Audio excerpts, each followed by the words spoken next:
When you walk into any supermarket in Singapore, you'll see rows of colorful drinks with a familiar name, Yeo Hiap Seng, the chrysanthemum tea, the soybean milk, the grass jelly drink.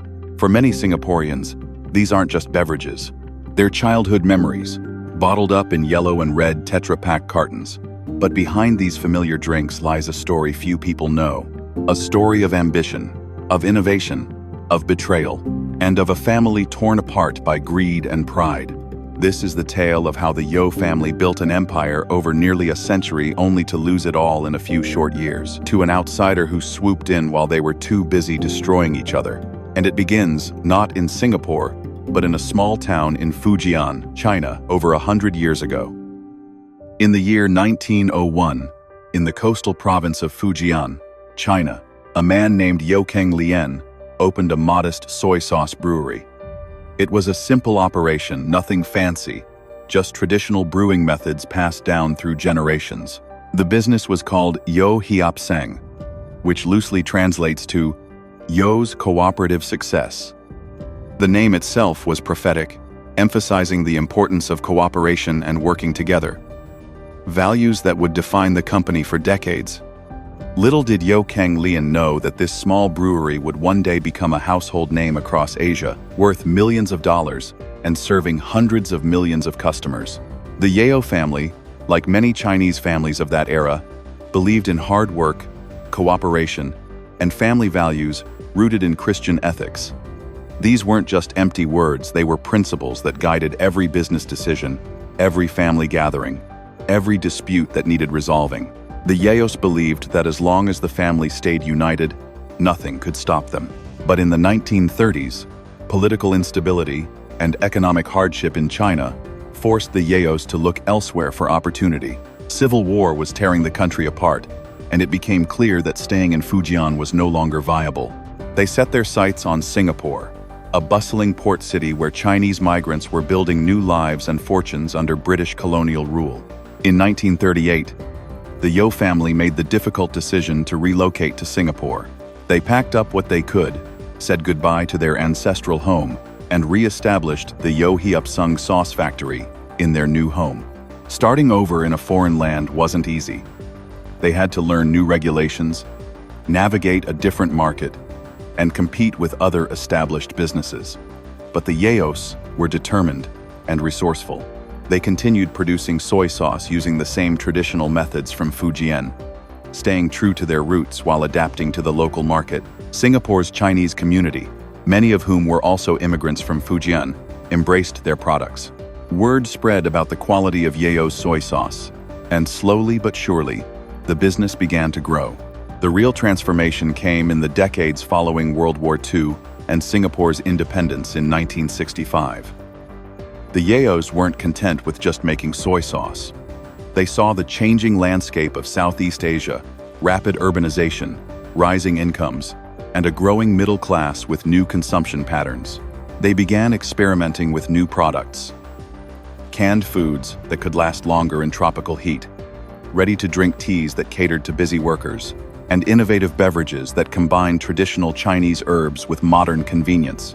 By the 1960s, Yeo Hiap Seng had become a pioneer in the region's food and beverage industry, leading the charge in product innovation and market expansion.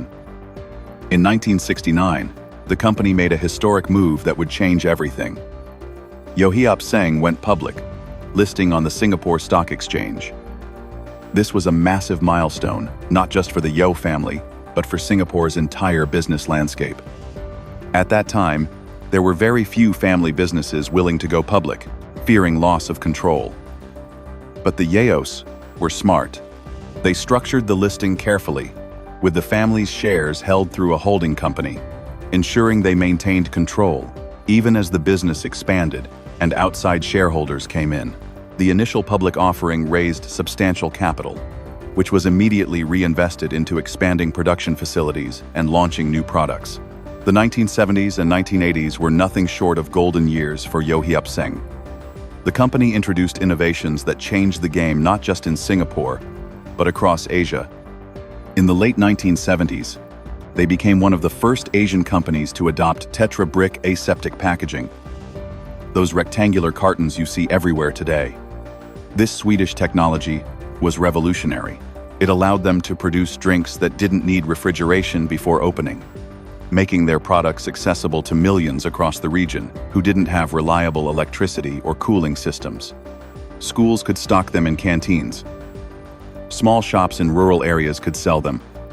Hawker centers could offer them as convenient alternatives to freshly prepared drinks. Their chrysanthemum tea became legendary, the drink of choice for cooling down in Singapore's brutal heat. The soybean milk became a breakfast staple for families across the region. The grass jelly drink was the go-to refreshment after a hot day. These weren't just products. They became part of Asian culture. The iconic yellow and red packaging was instantly recognizable. By the late 1980s, Yeo Hiap Seng was more than just a beverage company. The business had expanded into Malaysia, establishing production facilities in Kuala Lumpur. They entered Hong Kong, one of Asia's most competitive markets. They even ventured into Australia, targeting the large Asian diaspora community there. The company had also diversified beyond beverages. They moved into property development in Singapore and secured lucrative partnerships to distribute international beverage brands.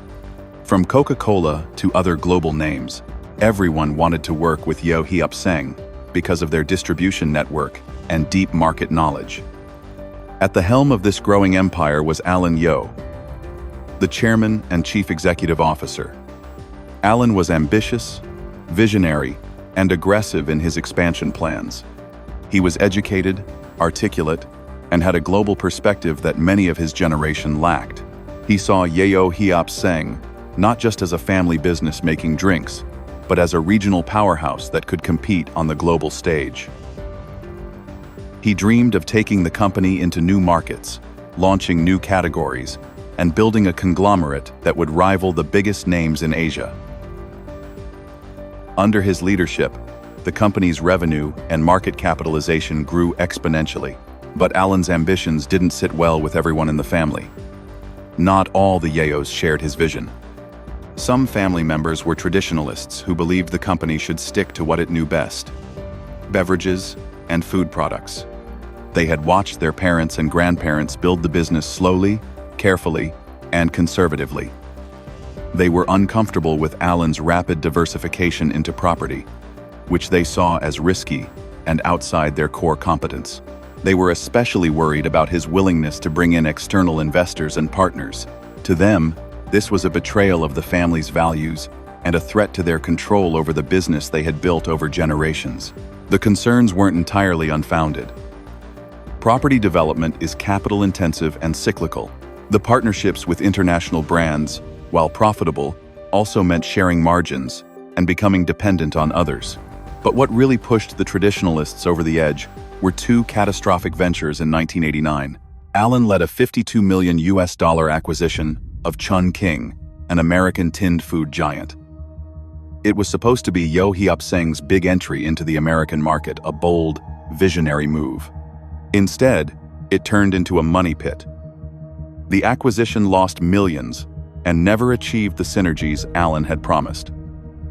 Around the same time, the company invested heavily in a prawn farm venture in Loyang. That, too, failed spectacularly. For the conservative faction of the family, these weren't just bad investments. They were proof that Alan's aggressive expansion strategy was reckless and unsustainable. Some family members whispered that Alan was more interested in building his personal legacy than in preserving the family's wealth. Others felt sidelined.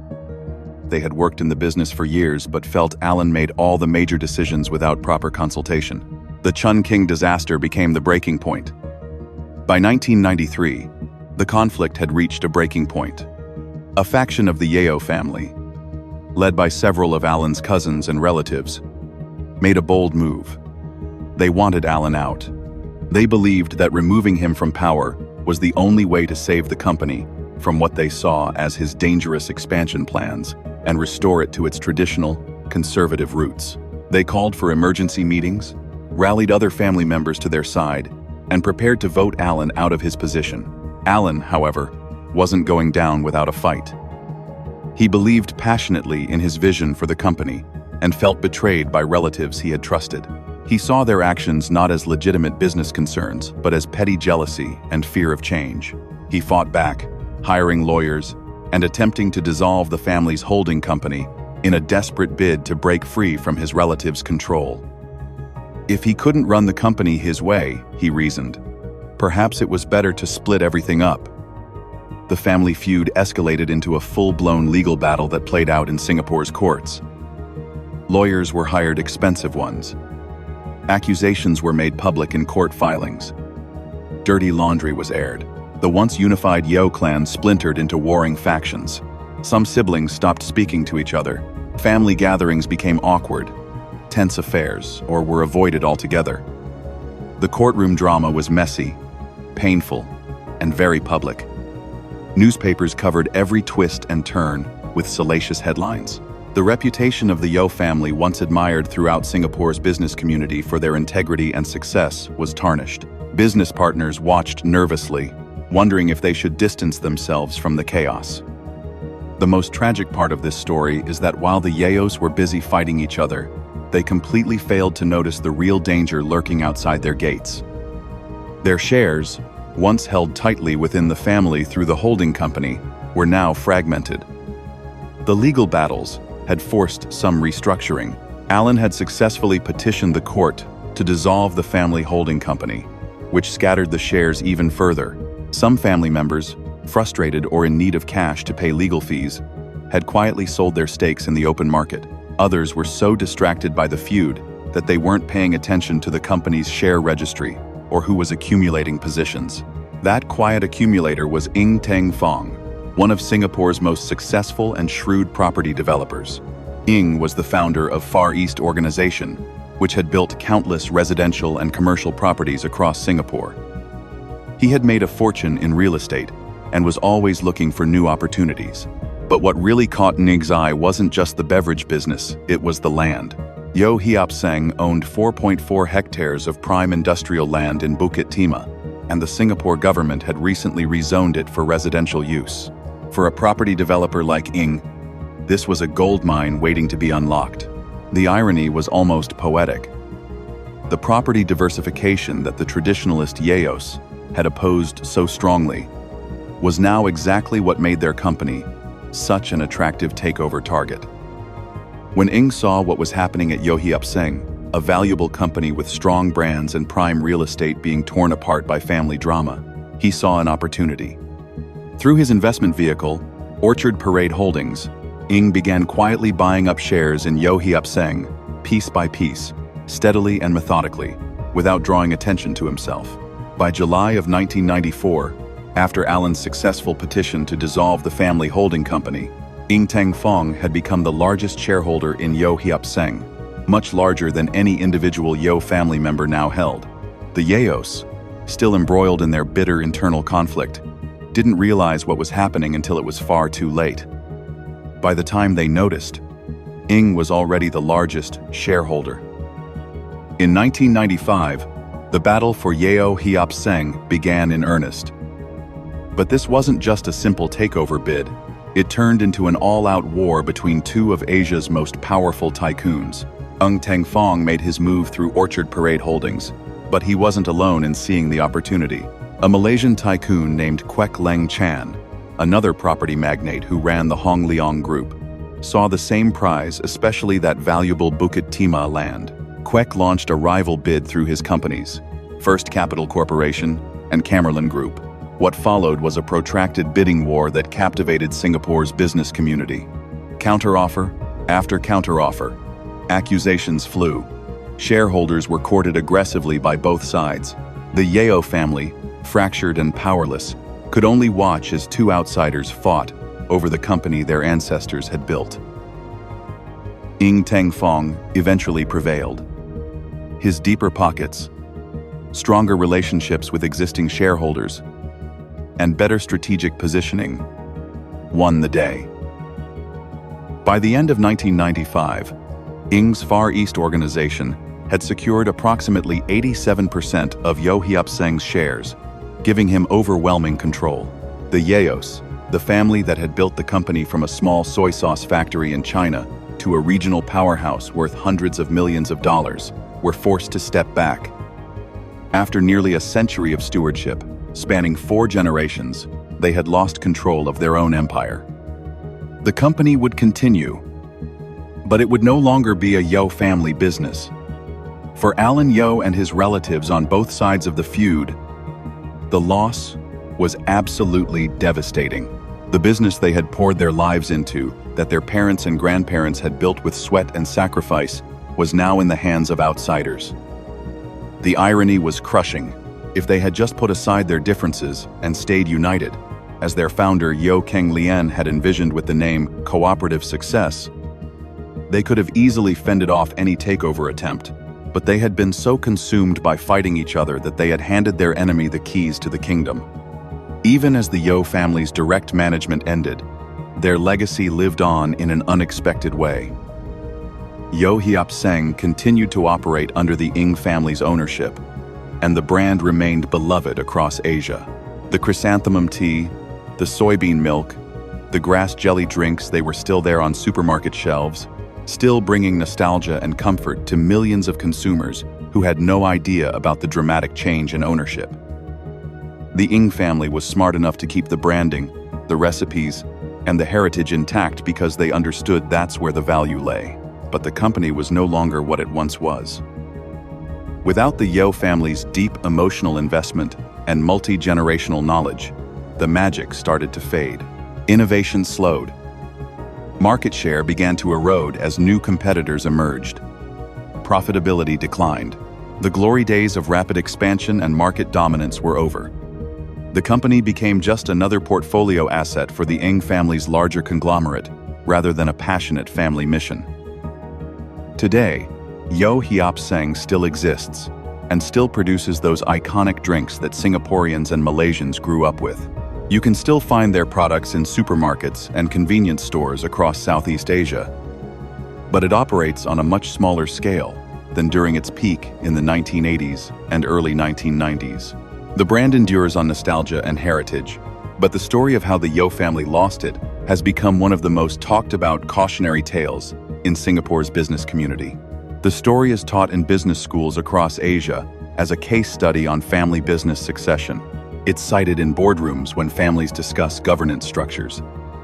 It's whispered about at country clubs when someone mentions taking a family business public. It's a reminder that even the most successful family businesses built over generations with care and diligence can crumble in just a few years when internal conflicts go unresolved and family members prioritize their own interests over collective success. So why did the Yeo family lose their empire? It wasn't because of a financial crisis, a failed product launch, or a market collapse. It wasn't because of bad luck or circumstances beyond their control. It was because they were too busy fighting each other to notice the threat from outside their walls. It was because they let ambition, pride, and personal grudges tear apart the very unity that had built their success in the first place. It was because they forgot the meaning of their company's name, Cooperative Success, and stopped cooperating. The lesson here isn't just for family businesses, though they're certainly the most vulnerable to this type of implosion.